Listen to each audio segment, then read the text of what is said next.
We are now ready for the limit comparison test, which is just another series test to prove convergence or divergence. The theorem goes like this.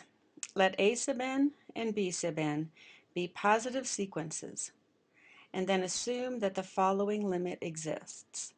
The limit as n approaches infinity of A sub n divided by B sub n, where L is finite and positive. That just means that when you take this limit here, you get a number that is greater than 0. If that happens, then the two series, A sub n and B sub n, either both converge or they both diverge. Here's an example, hopefully that will help clear up that theorem. We want to determine the convergence or divergence of this series right here. So we need to find ourselves another series, and we're going to call that one B sub n. And to do that, we are going to ignore all but the highest powers of n in the numerator and denominator. This is what we will use to compare our series with. So the highest power in the numerator will be the square root of n, and in the denominator it will be n squared. If we reduce this, we come up with this series right here. N equals 1 to infinity of 1 divided by n to the 3/2 power. This series that we came up with, n to the 3/2, converges by the p-series test. Remember, the p-series test states that if our exponent is greater than 1, then our series converges. So now we apply the limit comparison test, and we do that by taking the series we started with, a sub n, and we divide that by the series we came up with, which is b sub n. When we do this, we have to flip and multiply the denominator, which is what we get right here. Once we flip and multiply, then we reduce it, and when we do that, we will get n squared over n squared plus 1. Now the limit of this thing right here, if you use the n behavior, will get you a limit of 1.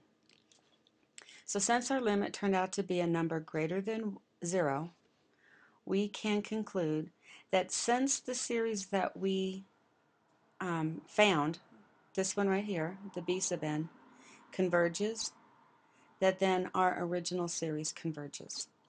So if the limit is greater than 1, since our series we came up with converges, the series we were given also converges. Okay, so let's look at another example. This one will prove divergence of a series. So we're going to start with this one right here. The summation of n equal 1 to infinity of n times 2 to the n all over 4n cubed plus 1. So we have to come up with a new series, the b sub n series. And to do that again, we are going to use only the highest term in the numerator and denominator. So that will be, there's only one term in the numerator, which is this one right here. And the denominator, the highest term, is 4n cubed. If we reduce that, we come up with this series right here, 2 to the n over 4n squared. This will be our b sub n, the series we are using to compare. Now that we have found the series that we're going to compare with, we need to determine whether this series right here converges or diverges. So we know that this diverges by the nth term test. If we take this right here and turn it into a sequence and see what happens as n approaches infinity, this sequence right here will approach infinity. And remember that if the sequence does not approach 0, then the series diverges. So the series that we have picked is that we are going to compare with is a divergent series. We now apply the limit comparison test. So we're going to take the limit of our sequence that we started with and divide it by the sequence that we just came up with. That will look like this. Our original divided by our new one that we found.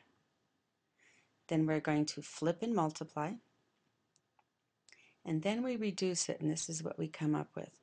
4n to the third over 4n to the third plus 1. And using n behavior, that limit will turn out to be 1. So by the limit comparison test, if the limit turns out to be greater than 0, then both series converge or diverge. Well, since the one that we picked, diverges, the limit comparison test tells us that our original one also diverges.